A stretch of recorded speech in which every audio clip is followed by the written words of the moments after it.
ሰውን ተኮር ያላደረገ እናንተ ልማት ብላችሁ የምትጠሩት ሁኔታ በምን አይነት መልኩ ለቱሪዝሙ ፖዚቲቭ ኢምፓክት አምጥቷል ብላችሁ ነው የምታስቡት? ይሄንን እንድታብራሩትና የእናንተን እይታ ብትገልጹልን፣ ወይስ እኛ የማናውቃት እናንተ ብቻ የምትኖሩባት ኢትዮጵያ አለች ወይ ሌላ ኢትዮጵያዊስ አለው የሚለውን እንድትገልጹልን እንፈልጋለን። ወንጪ ኮይሻ ብላችሁ እዚህ የጠቀሳችኋቸው ፕሮጀክቶች ከማህበራዊ ህይወቱ ከሀብት ንብረቱና ከአጠቃላይ ከህይወቱ ላፈናቀላችሁት ዜጋ ምኑ ነው የሚለውን እንድትመልሱልን እንፈልጋለን።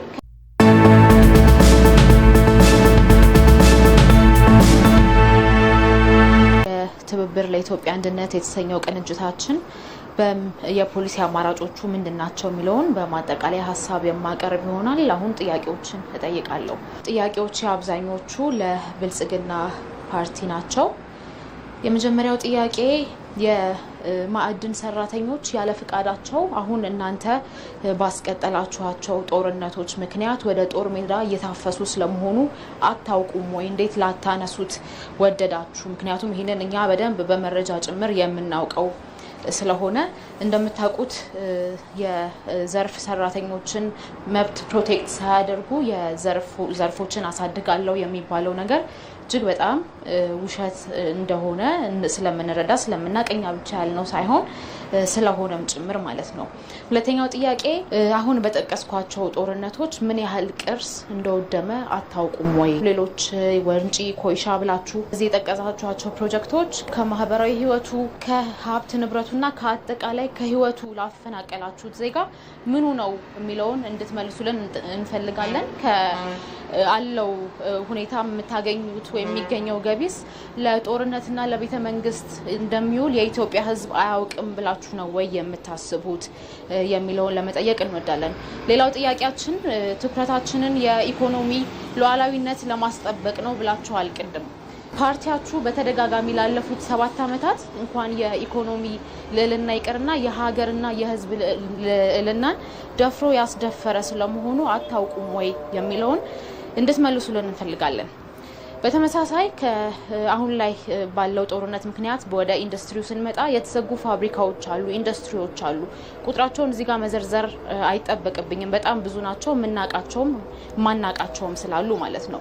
እነርሱንስ እንዴት ትታችኋቸው ነው ኢንዱስትሪዎችን እያሳደግን ነው ፋብሪካዎችን እያዘመንን ነው ለማለት የደፈራችሁት? በመጨረሻም አሁን በኢትዮጵያ የሚታየውን ችግር ሜርሊ የጸጥታ ችግር ብላችሁ ገልጻችሁታልና በተለይ ከቱሪዝም አንጻር ቅርሶች መውደም አለ፣ አጠቃላይ ደግሞ የሰላምና ጸጥታ ችግር ያላችሁት እኛ ጦርነት ፉል ፕሌጅድ ዋር በምንለው ምክንያት ህዝብ እያለቀበት ንጹሃን እየሞቱበት ባለው ጦርነት ምክንያት የቱሪዝም ሁኔታው እንዳላደገ እናውቃለን። ምክንያቱም ሰላም እንኳን ለቱሪዝም ቀርቶ ለየትኛውም ኢኮኖሚ ቤዝ ስለሆነ እናንተም የምትክዱት ሀቅ ስላይደለ ማለት ነው። በየትኛው መመዘኛ ነው ብልጽግና ፓርቲ ላለፉት 7 ዓመታት ኢትዮጵያን በቱሪዝም በማዕድን እና በአጠቃላይ በኢንዱስትሪን የተመለከተ እድገት ያመጣው? የጠቀስኳቸው ነገሮች በፍጹም የኢትዮጵያ ውስጥ የቱሪዝም እድገትን የማዕድን ዘርፉን እድገት እንዲሁም ደግሞ አጠቃላይ የማደግ ሁኔታውን ሳይሆን የሚያሳዩት የመውደቅ ሰዎችም ከሰውነት ክብር በታች የመሆናቸውን ነው የሚያሳዩት እና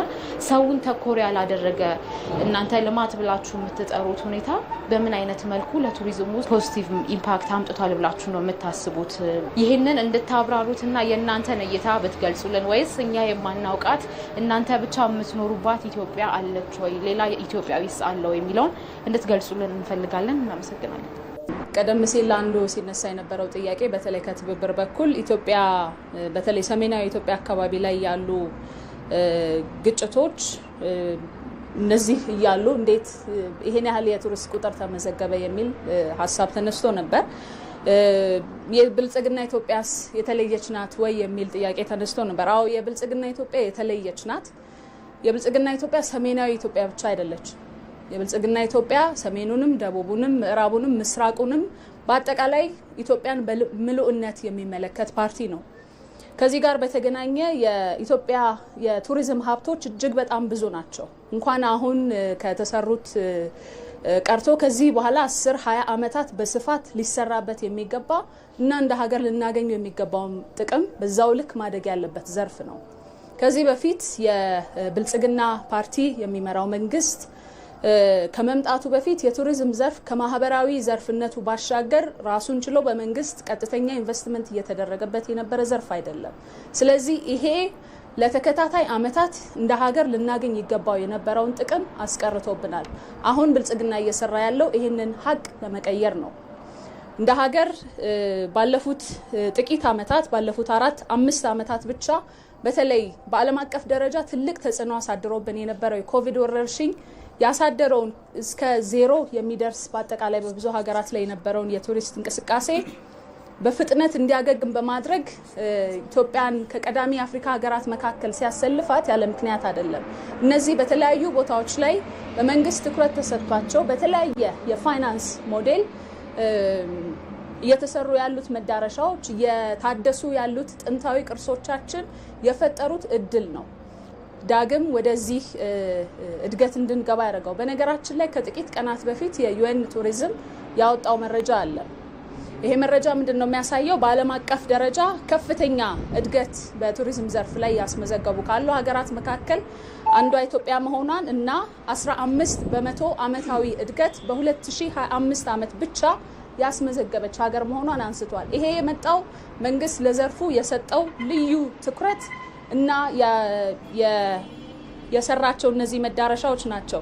እነዚህ መዳረሻዎች ለኢትዮጵያ ህዝብ ምኑ ናቸው፣ ለማህበረሰቡ ምኑ ናቸው ተብሎ ከታየ መዳረሻዎቹ እና የኢትዮጵያን አቅም በአግባቡ ካለመረዳት የሚመነጭ ነው ብለን እናምናለን። እነዚህ መዳረሻዎች መዝናኛ ቦታዎች ብቻ አይደሉም። መዝናኛ ቦታዎች ናቸው ብሎም አይደለም ብልጽግና ትኩረት ሰጥቶ እንዲሰራባቸው እያደረገ ያለው። እነዚህ መዳረሻዎች በዙሪያቸው መሰረተ ልማቶችን ይዘዋል፣ መንገድን ይዘዋል፣ ውሃን ለማህበረሰቡ ያቀርባሉ፣ የቴሌኮም አገልግሎትን ይዘው ይሄዳሉ። መብራት የሌለባቸው አካባቢዎች መብራት እንዲገባ በማድረግ በዙሪያው ያለው ማህበረሰብ በከፍተኛ ሁኔታ እንዲጠቀም እያደረጉ ነው። አሁንም ቢሆን ለክቡራን የፓርቲ ተፎካካሪዎች በዚሁ አጋጣሚ መልእክት ማስተላለፍ የምፈልገው እነዚህን ቦታዎች ካለማየት የሚመነጩ ቦታዎቹ ከማህበረሰቡ ጋር ምን ያህል ጥልቅ ቁርኝት ያላቸው መሆናቸውን ካለመረዳት የሚመጡ በመሆናቸው እነዚህን ቦታዎች በታላቅ አክብሮት የሄዳችሁ እንድትጎበኙ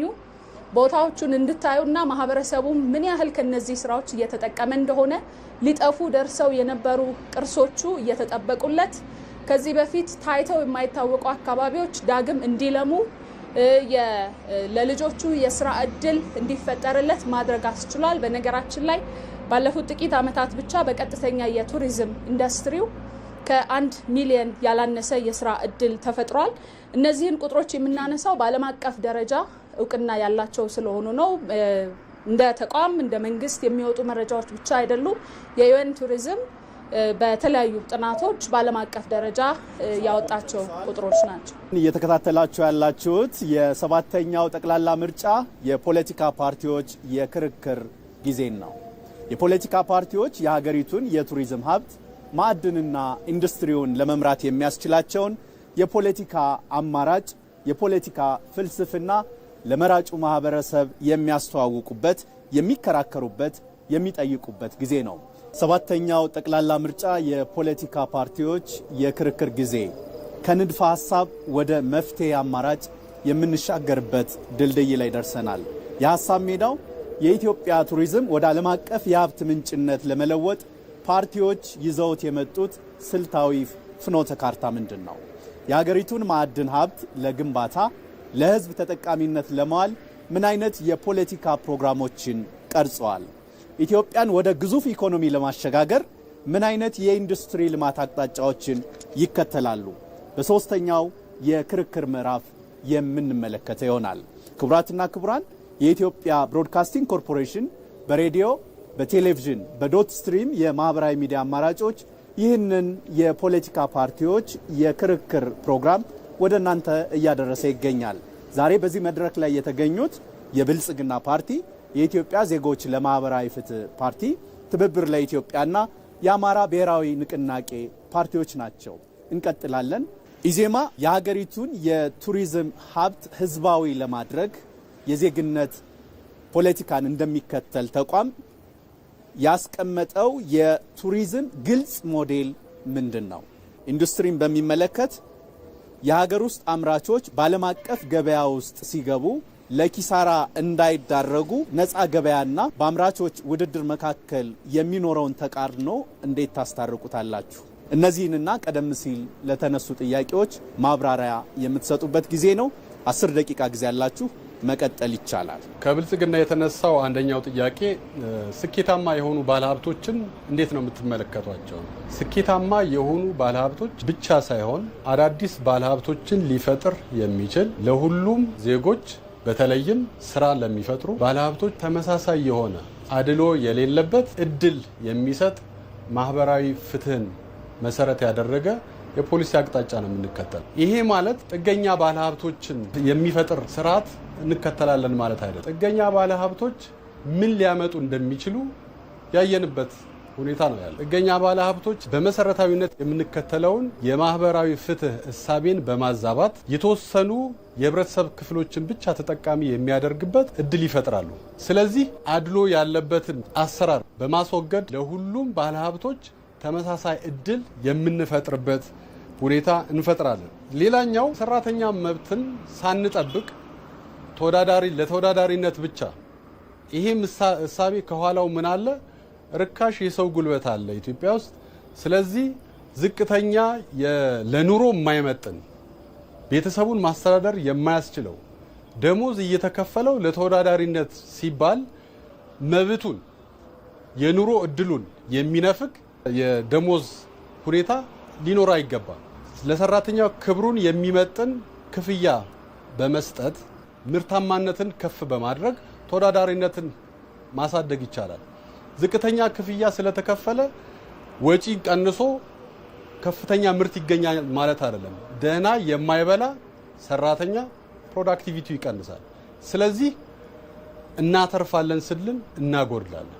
ስለሆነም ተመጣጣኝ የሆነ ክፍያ የሚያገኝበት በምን ይካካሳል? ተወዳዳሪ የሆነ ምርታማነትን በማሳደግ የተሻለ ተወዳዳሪነትን መፍጠር ይቻላል ብለን እናስባለን። ስለዚህ የሰራተኛውን መብት ኮምፕሮማይዝ የሚያደርግ ፖሊሲ አንከተልም።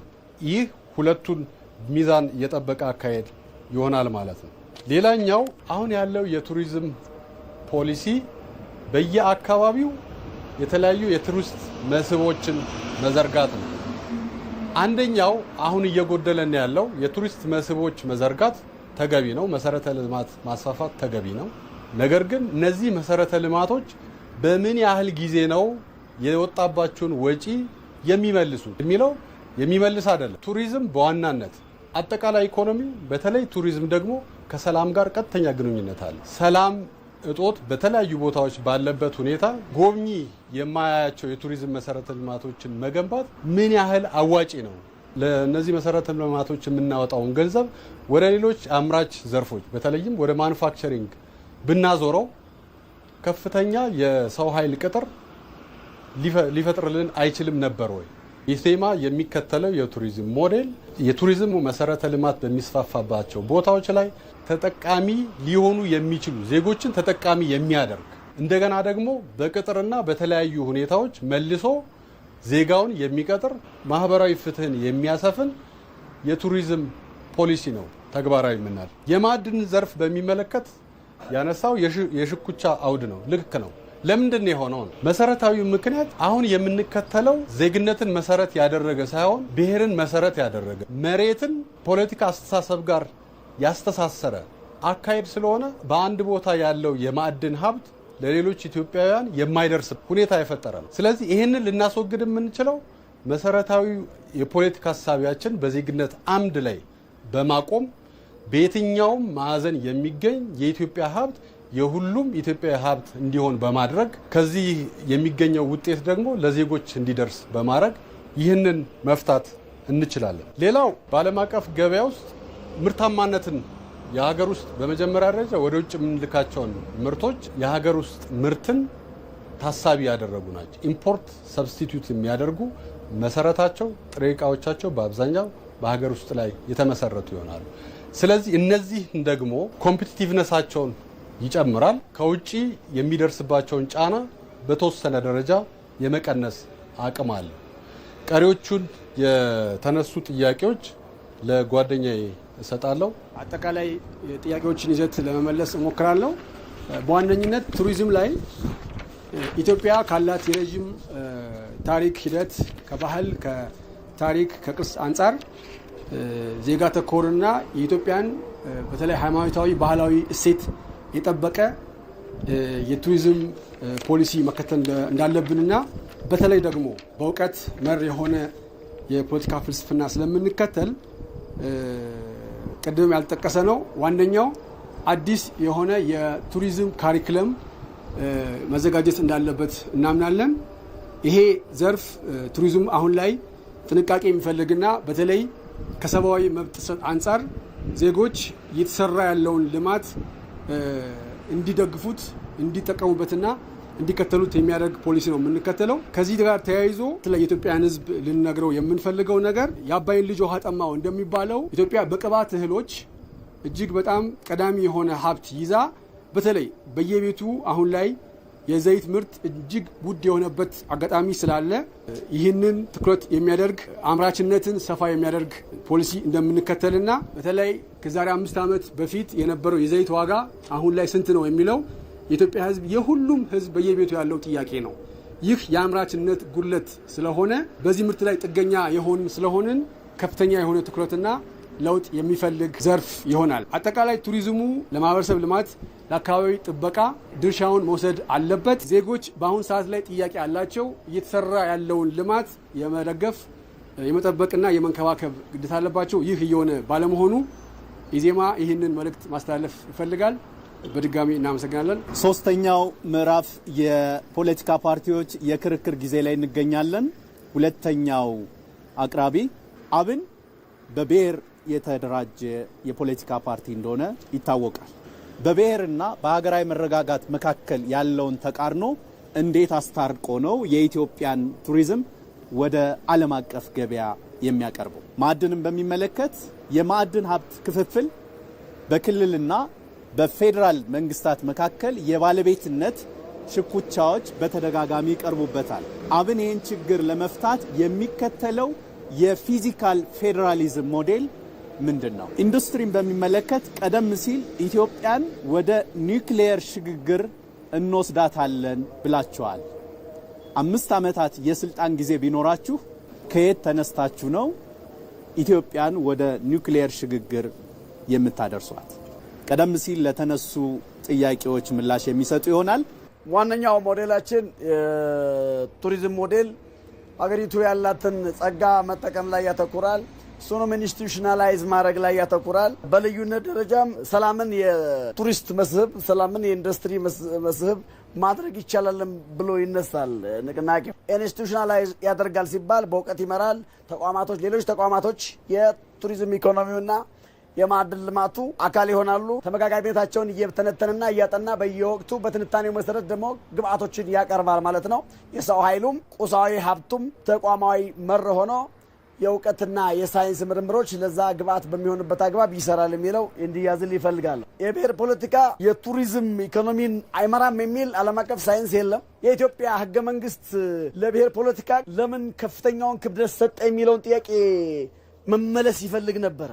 ምክንያቱም የኢትዮጵያ ሕገ መንግስት የህዝብ ሉዓላዊነት በሚል አንቀጽ ላይ የሚለው ምንድነው? የኢትዮጵያ ሉዓላዊነት የሚመሰረተው በብሔር ብሔረሰቦችና ህዝቦች ላይ ነው የሚለው። ስለዚህ ብሔር ሉዓላዊነት ባለበት ሀገር ላይ በአማራ ብሔራዊ ንቅናቄ የራሱን የፖሊሲ አማራጭ ይዞ መገኘትና የኢትዮጵያ ፖለቲካ ደግሞ በአማራ ብሔራዊ ንቅናቄ ብቻ የሚወሰን ባለመሆኑ የራሱን የፖሊሲ አማራጭ ይዞ ከሌሎች ጋር በሚመሰርተው መንግስት ያብን የፖለቲካ ማኒፌስቶ አሁን ባልኩት አግባብ ከኢትዮጵያ የፖለቲካ ኃይሎች ጋር ተጣምሮ የኢትዮጵያ የፖሊሲ ግብአት ይሆናል ብለን ስለምናምን ያንን ማስታረቅ የሚቻልበት ሁኔታ አለ። ወደፊት ከሌሎች ጋር ተጣምሮ ስለሚመሰርተው ስርዓት ሳይሆን አብን አሁን የኢትዮጵያ በተለይ ታሪካዊ ቅርሶችን ካየን በሊቃን መካከል ሽኩቻ የሚደረግበት አብን ደግሞ አንድን ብሔር ወክሎ እንደሚመጣ ፓርቲ በአገር አቀፍ ደረጃ ቱሪዝሙ የሚፈልገውን መግባባት እንዴት ነው ሊያመጣ የሚችለው ነው። አብን ሀገር የብዙሃኖች ነው ብሎ ያምናል። የሀዲያው ፖለቲካ፣ የኦሮሞ ፖለቲካ፣ የትግራይ ፖለቲካ ነው ብሎ ያምናል። በኢትዮጵያ ፖለቲካ ላይም የብሔር ፖለቲካ ሊያሰፍን አይመጣም፣ የአማራን ህዝብ ጥቅሞች ሊያስከብር እንጂ። በሂደትም የኢትዮጵያ የፖለቲካ ስርዓት በተለይ ከህገ መንግስት ከመዋቅርና ከፖለቲካ ትርክቶች አንጻር ህብረ ብሔራዊነትን እንዲያነግብ የሚታገል ድርጅትም ስለሆነ በቅርሶች ላይ የሚነሱ ተቃርኖችንና ያለመግባቶችን ህብረ ብሔራዊነት ማዕቀፍ መፍታት እንዲቻል ማኒፌስቶ ያዘጋጀ ድርጅት ነው። የሀገሪቱን ቱሪዝም በታሪክ በባህል በተፈጥሮ የምናገኘውን ቱሪዝም ለዓለም ገበያ ለመሸጥ የምትከተሉት ሞዴል ምንድን ነው? ሞዴሎች ለምሳሌ አንደኛው ትራቨለርስ ሞቲቬሽን ነው። አንደኛው ሞዴል ትራቨለርስ ሞቲቬሽን ነው። የጎበኙትን ያዩን ሁሉ እነሱ ያነሳሱ ለኛ የገበያ ምንጭ ማድረግ ነው አንደኛው። ሌላኛው ኢንስቲቱሽናላይዝድ ማድረግ ነው። ከትምህርት ተቋማቱ ጋር ማመጋገብ፣ የሰለጠነ ሰው ኃይል ማቅረብ፣ በእውቀትና በምርምር መምራት እና ለዚህ መጋቢ የሚሆኑ የቱሪስት መስህቦችን ሊያስተዋውቁ ሊያሳዩ የሚችሉ ሳይንሳዊ ቀመሮችን ማውጣትና ማበልጸግ ማሳደግ ላይ ያተኩራል የሚለው ሞዴሉን ተጠቁሞ ወዳለሁ። ወደ ሌላኛው ጥያቄ እሻገራለሁ። ፌዴራሊዝም በተመለከተ ፊዚካል ፖሊሲያችሁ ምን ይመስላል ነው የሚለው። ሼርድ ሩል የሚለውን መቀበላችን ግድ ነው የሚሆነው። ሼርድ ሩል የሚለውን ፌዴራል መንግስትና የክልል መንግስት በፋይናንስና በኢንቨስትመንት በልማት ጉዳዮች ላይ ሼርድ ሩል ይከተላሉ። ያንን ከግምት ያስገባ ፖሊሲ እንከተላለን። ፊስካል ፖሊሲውን በተመለከተ ማለት ነው። የጋራ ውሳኔ የጋራ ጥቅምና አቻችሎና አመቻምቾ የመሄድ ጉዳይ በህግና በማዕቀፍ የሚመራ ስለሆነ እሱንም በዛ ቅርጽ እንድታይልኝ እወዳለሁ። ሌላኛው የኒውክሌር ኃይል የማምጣት ጉዳይ የ5 ዓመት ብቻ አይደለም፣ ግን በአንድ ሀገር የኢኮኖሚ እድገት፣ የማዕድን ልማት፣ ኢንዱስትሪ የቅብብሎች ጉዳይ ነው። ለምሳሌ የህዳሴ ግድብን የተጀመረው በኢህአዴግ ዘመን ነበር። አስፈላጊና ትክክለኛ የልማት እንቅስቃሴ ስለነበረ ብልጽግና አስፈጽሞታል ማለት ነው። ስለዚህ ኒውክሌር አብን ከጀመረ ሌላው ያስቀጥለዋልም፣ አብንም ካሸነፈ ድጋሚ ሊቀጥል ይችላል የሚለውን ከግምት ታስገባልኝ ይፈልጋለሁና 5 ዓመትን ብቻ ቀን ጥፋት ካየው የኢትዮጵያ ፖለቲካ ወይም የኢትዮጵያ ኢኮኖሚና የእድገት እንቅስቃሴ አንዱ ኃይል ላይ ይቆማል ማለት እንደሆነ ስለምወስደው እኛ የዱላ ቅብብሎች ትግል ስለምናደርግ ለሌላኛውም ኃይል መደላድል ፈጥረን የምናሻግርና እኛ የጀመርነው ፖሊሲ በሌሎችም እንዲፈጸም አቻቻ አካታችና በምክር ላይ የተመሰረተ የኒውክሌር ፕሮግራምም ሆነ ሌሎችንም ማስጀመራችን አይቀሬ ነው የሚሆነው ማለት ነው። ሌላኛው ሰላምን በማምጣት የቱሪዝም ኢንዱስትሪው ሳቢ እንዲሆን ማድረግ ይቻላል ብሎ ያምናል። ለምሳሌ አሁን ባለፉት 3-4 ዓመቶች የአስቸኳይ ጊዜ አዋጅ ዓመታት ሊባል በሚችል አግባብ ነው። ይሄ የቱሪስት መስህብነትን ሊያመጣ አይችልም፣ ገጽታንም ሊጋብዝ አይችልም። ስለዚህ እነዚህን በልዩነት ልንቀይር እንመጣለን ማለት ነው። ዲፕሎማሲውን ዓለም አቀፍ ዲፕሎማሲውን ለቱሪስት እና ለማዕድን ልማትና ለኢንዱስትሪ መጠቀም አስፈላጊ ነው ብለን እናምናለን። ሌላኛው ከሉዓላዊነት አንጻርም አታዩትም የተባለው ብልጽግና ትክክል አይደለም፣ እናየዋለን። ለምሳሌ ኢንዱስትሪውንም ቱሪዝሙንም እና መሰል ልማቶችን አንደኛ ከውጭ ምርቶች ተጽዕኖ ነፃ ለመውጣት የሚል ነው። ሌላኛው የንግድ ባላንስን ለማስተካከል እንደቀማዋለን ብለናል። ሌላኛው ደግሞ ጥገኝነትን ከሌሎች ከውጭ ሀገር ምርቶች ጥገኝነት ለመውጣት ነፃ ለመውጣት እንጠቀማለን። ሌላ የዶላር ምንዛሬና ሃርድ ከረንሲ ምንዛሬ ለማምጣት ብለናል። ይሄ ማለት በሌላ ቋንቋ ሉዓላዊነት ማለት ነው። ፋይናንሻል ሉዓላዊነት ማለት ነው። ኢኮኖሚክ ሉዓላዊነት ማለት ነው። ሀገር ደግሞ ሉዓላዊነቱ በብዛት እየተደፈረ ያለው ፋይናንስና በኢኮኖሚ ስለሆነ ያንን ለመቅረፍ ከሉዓላዊነት አንጻር የምናየው ነው ማለት ነው። የሰላም ጉዳይ፣ የኢንስቲትዩሽን ወይ ተቋም ግንባታ ጉዳይ እነዚህን ትላልቅ የምንመኛቸው ነገሮች ያሳካ ብለን ስለምናምን በእነዚህን በማጠናከር በመመስረትና የሁሉም ኢትዮጵያውያን ሆነው እንዲቀርቡ ደግሞ ሀሳብ አሰባስበን የፖሊሲ ግብአት ተጨማሪ የፖሊሲና የህግ ግብአት ከማድረግ አንጻር አበክረን የምንሰራ መሆኑን ላሳውቅ እወዳለሁ። የአማራ ብሔራዊ ንቅናቄ አብን። ቱሪዝም፣ ማዕድንና ኢንዱስትሪ የሰባተኛው ጠቅላላ ምርጫ የፖለቲካ ፓርቲዎች የክርክር ርዕሰ ጉዳይ የኢትዮጵያ ብሮድካስቲንግ ኮርፖሬሽን በሬዲዮ፣ በቴሌቪዥን፣ በዶት ስትሪም አማራጮች ወደ እናንተ እያደረሰ ይገኛል።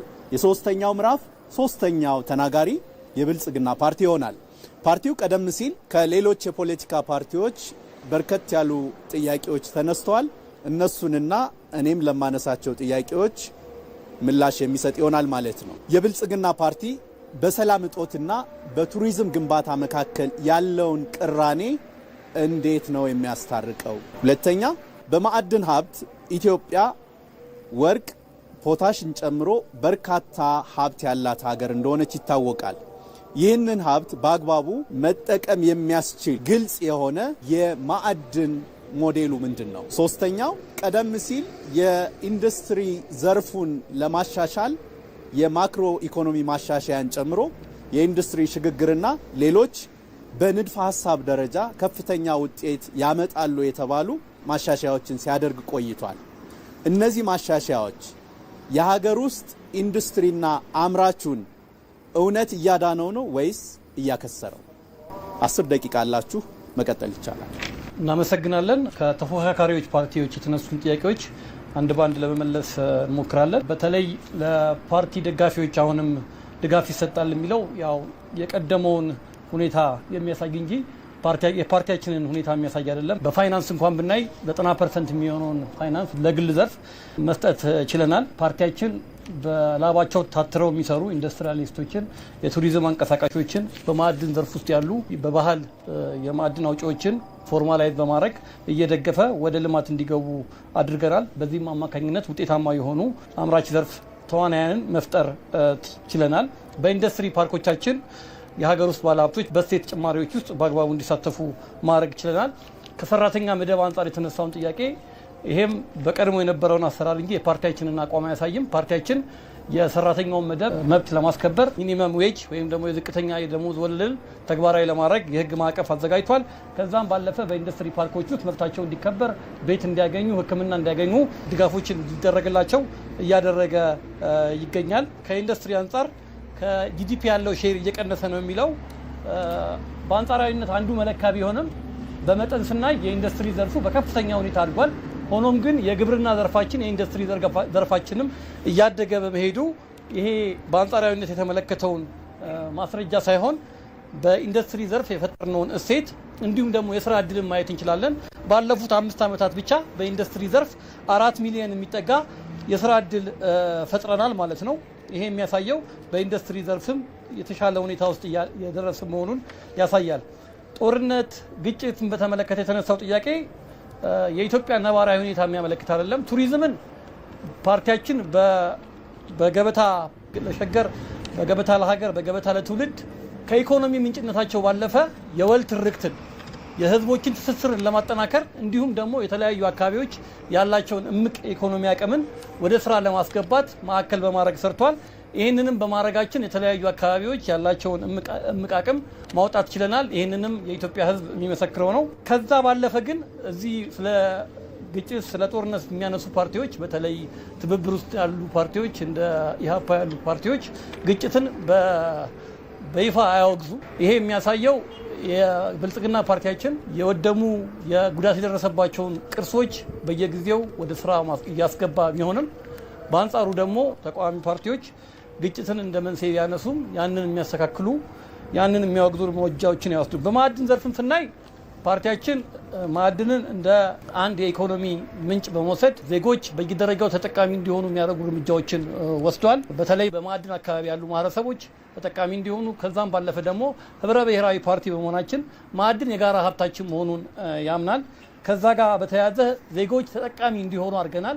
በተለያዩ አካባቢዎች የሰራ ናቸው የባህል የማዕድን አውጪዎች ወደ መደበኛ እንዲመጡ የሰጠናቸው ድጋፎች፣ በዛ አማካኝነት የማዕድን ዘርፉ ውጤታማ እንዲሆን ያደረግናቸው ስራዎች የሚጠቀሱ ናቸው።